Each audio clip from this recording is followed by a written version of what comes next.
Voilà, vous êtes en première année du bac et vous voulez réussir le régional. C'est notre devoir de vous aider à atteindre ce but. Pour ce faire, j'ai préparé pour vous des activités qui vont vous faciliter la tâche. Alors abonnez-vous à cette chaîne qui est la vôtre.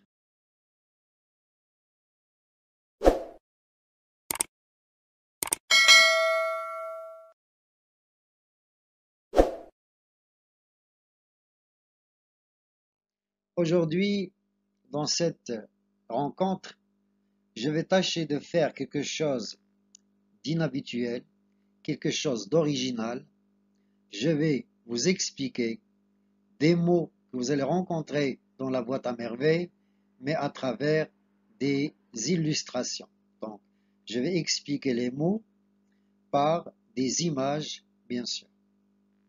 Alors, le premier mot, c'est impasse.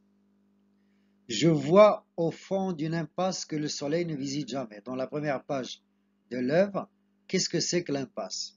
Alors, on regarde cette image et on peut comprendre que l'impasse est une ruelle fermée. Donc, l'impasse est une ruelle par laquelle on ne peut pas passer, on ne peut pas traverser, que nous ne pouvons pas traverser. Donc, l'impasse est une ruelle fermée. Et donc là, ça évoque l'idée de la prison pour le narrateur. Deuxième mot, vous avez le verbe braire. Alors, l'Elazouida, dans la page 8, a dit à Sid Mohammed, je t'emmène au bain et tu trouves le moyen de braire comme un âne. Bien sûr, comme un âne, donc le braire, c'est bien sûr le cri de l'âne. Et bien sûr, c'est une comparaison dévalorisante. Alors, vous avez un piège.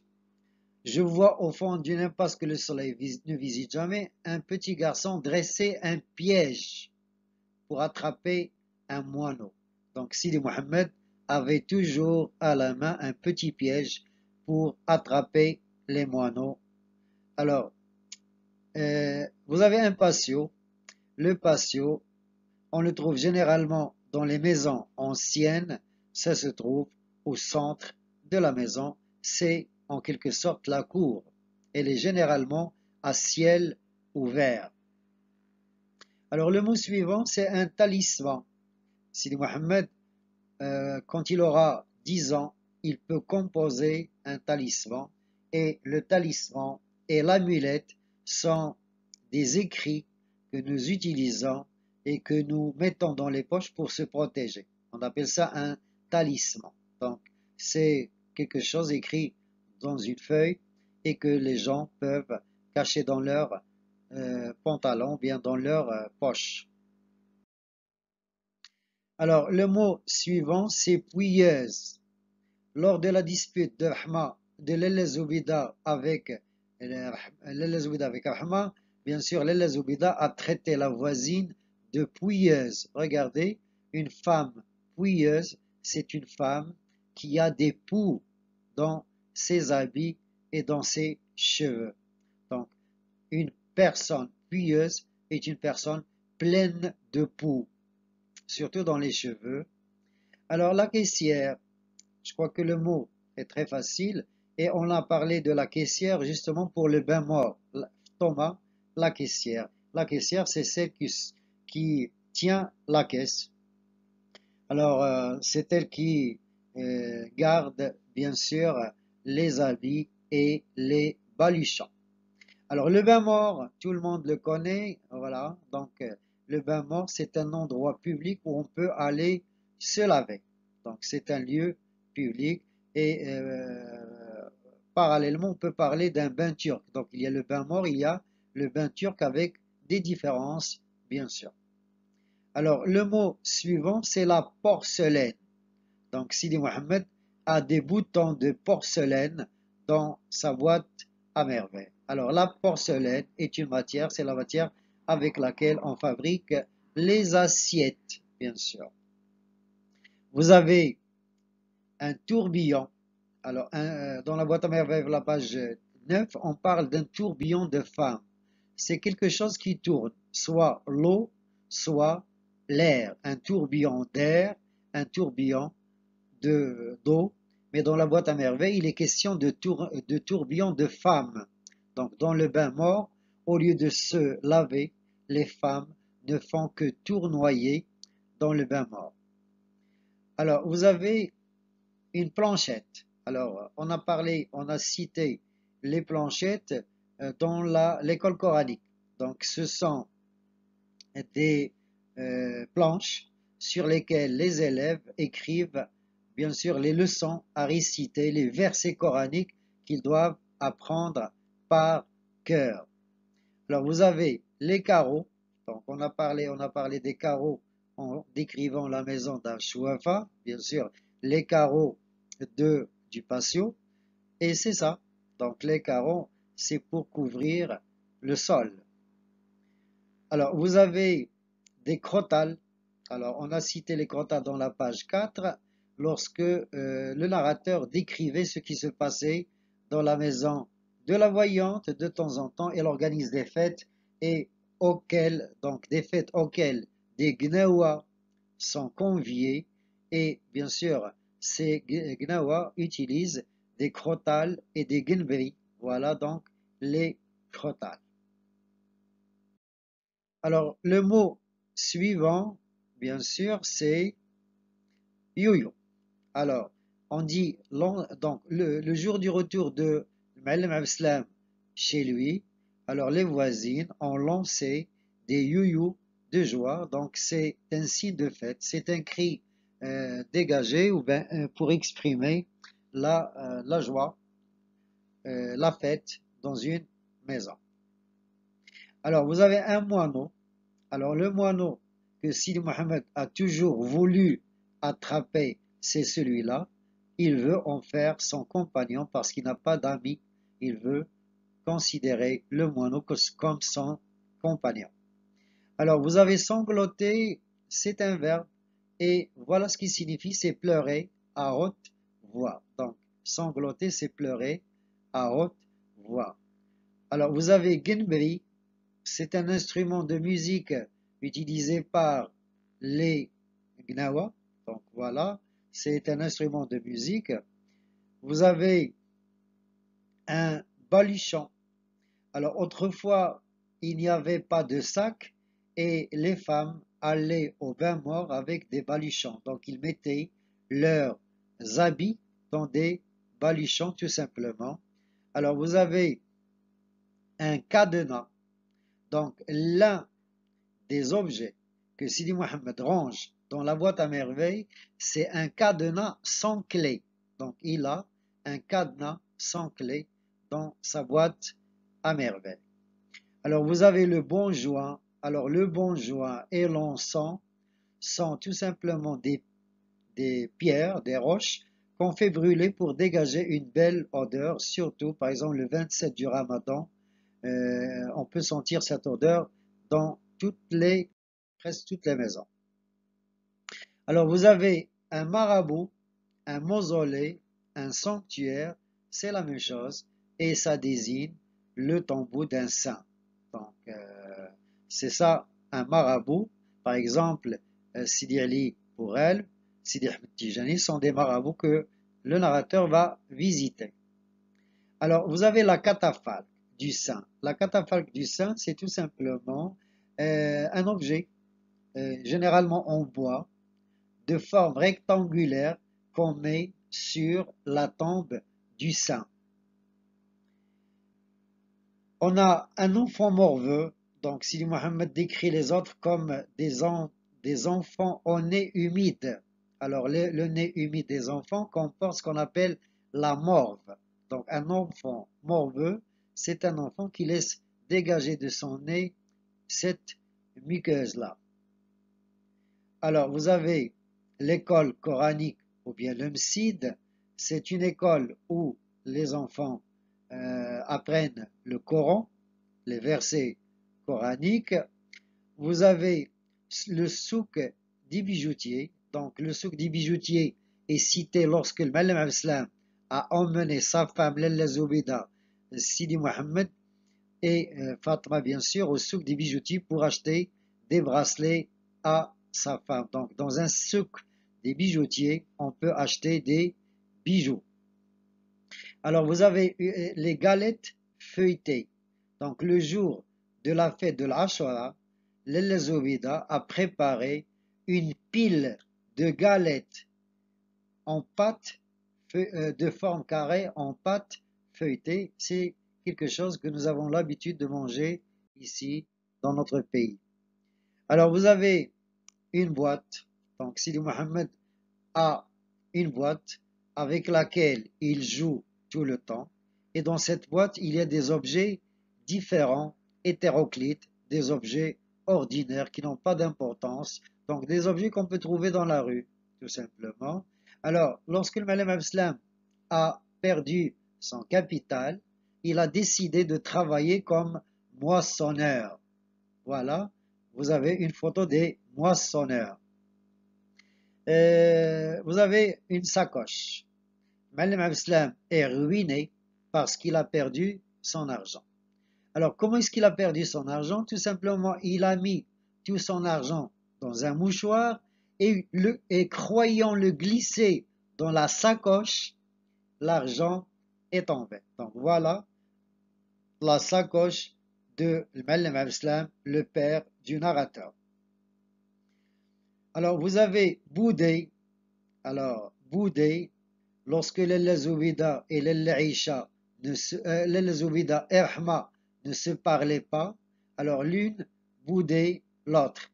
Plus que ça, le jour où Lalla Zoubida s'est disputé avec Rahma, alors le soir, il a boudé, ça veut dire il refusait de parler à son mari pour montrer sa colère. Alors, une querelle. Qu'est-ce que c'est qu'une querelle? Alors, une querelle, tout simplement, est une dispute verbale. Est une dispute verbale. Vous avez des coins. Alors, les coins. Et dans le texte, on a cité le cognacier. Mais avant de connaître le cognacier, on doit tout d'abord comprendre ce que ça veut dire les coins. Donc, les coins, c'est un légume et en même temps, c'est un fruit qu'on a tendance à rencontrer à cette saison. Et bien sûr, l'arbre qui donne des coins, c'est un cognacier. Alors, le cognacier est cité dans la boîte à merveilles à travers la description du bâton du fruit. Alors, le fruit a un bâton de cognacier, c'est-à-dire tiré de l'arbre qui donne des coins. Alors, des poulets. Alors, à la fin de l'œuvre, dans le chapitre 12, le Malem Abslam va rentrer à la maison avec 2 poulets. Alors, poulet, c'est l'ensemble des poules et des coqs. Alors, les coqs et les poules, tout ça, on les appelle des poulets. Voilà, les poulets. Alors, vous avez une civière. Alors, la civière, c'est ce que nous trouvons généralement dans l'ambulance pour transporter les accidentés, les malades. Mais dans la boîte à merveilles, on a cité une autre civière en bois qu'on trouvait généralement dans les mosquées et ça servait à transporter les morts jusqu'à leur dernière demeure. Alors, une fontaine, le mausolée où le frère et ses élèves ont déménagé le premier jour de l'été admet une fontaine au milieu et là les enfants peuvent faire leur ablution. Donc ils font leur ablution à la fontaine du mausolée. Alors Malem Abslam, vous savez très bien, est un tisserand. Alors qu'est-ce que c'est qu'un tisserand? C'est quelqu'un qui transforme la laine, sauf en fil, puis les fils en tissu et les tissus en djellaba. Donc, c'est quelqu'un qui fabrique les djellaba de A à Z. On appelle ça un tisserand. Vous avez charrue. Driss Laouad est un fabricant de charrues. Voilà la charrue, ça sert à labourer et généralement tirée par un cheval ou bien par une vache. On utilise la charrue pour labourer la terre. Donc, Driss Laouad, le voisin du premier étage, est un fabricant de charrues. Alors, un barbier. Abdelrahman est un coiffeur ou bien un barbier. Donc voilà, son travail, c'est de coiffer et de raser la barbe des clients. Alors, une tombe. Donc, dans la page 88-89, il est question de la mort de Sidi Mohamed Ben Taha, un voisin, et c'est là qu'on a cité la tombe, c'est la dernière demeure de chaque personne. Alors, vous avez le cimetière, c'est la ville des morts. On peut dire que c'est la ville des morts, c'est là où on peut trouver les gens enterrés. Des trompettes. À l'occasion de la fête de l'Ashura, Sidi Mohamed va acheter des trompettes.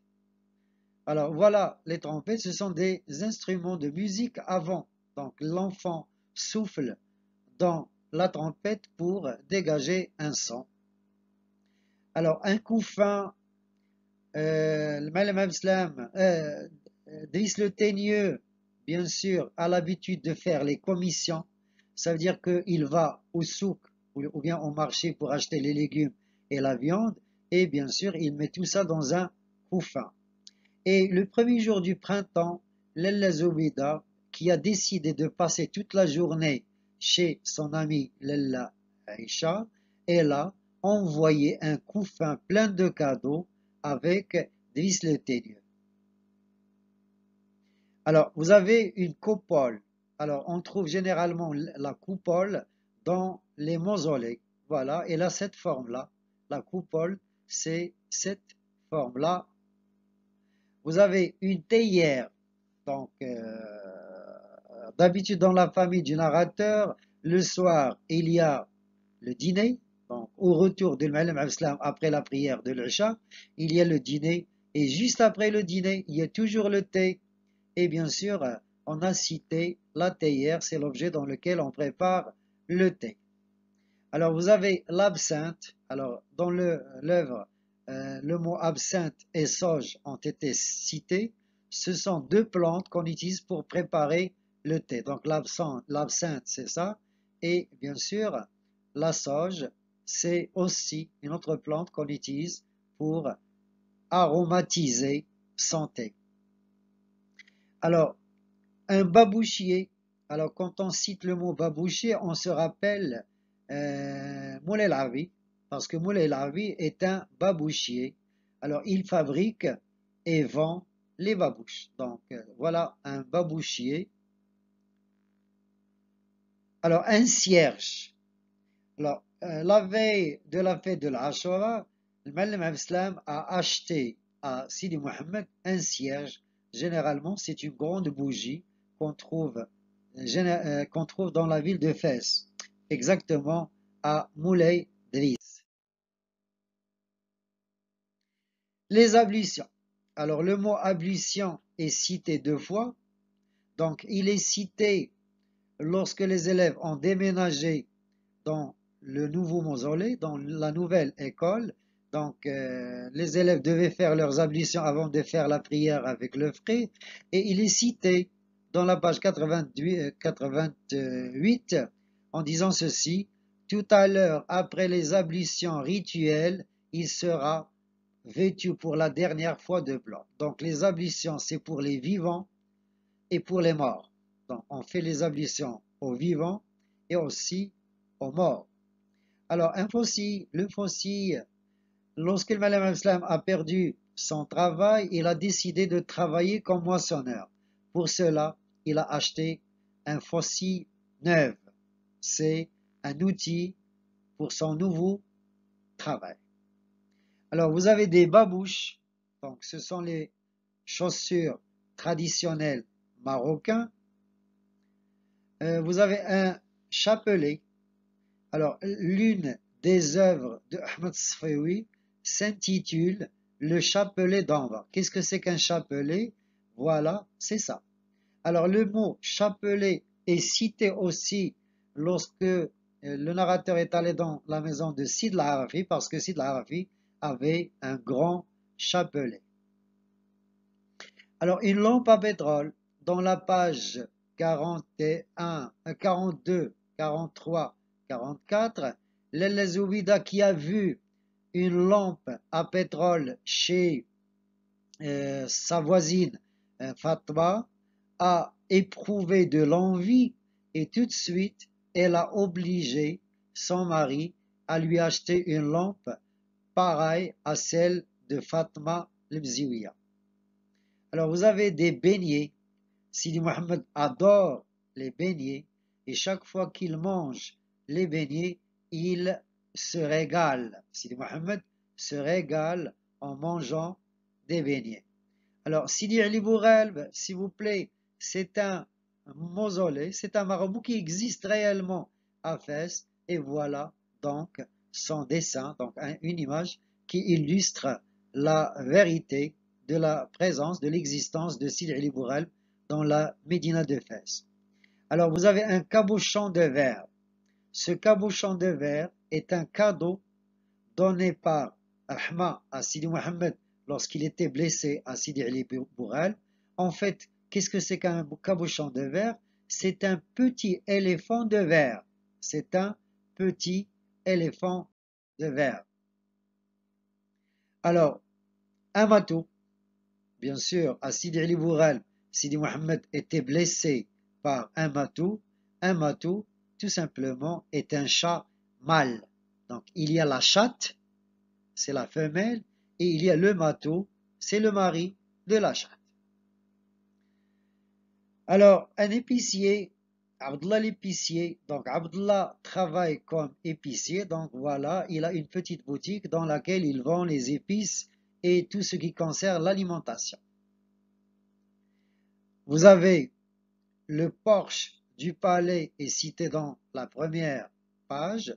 Le soir, quand tous dorment, les riches dans leur chaude couverture, les pauvres sur les marches des boutiques ou sur les porches des palais. Donc, le porche, c'est l'entrée d'une maison, d'une villa, d'un palais, généralement couverte pour protéger du soleil et de la pluie. Alors, le symbole.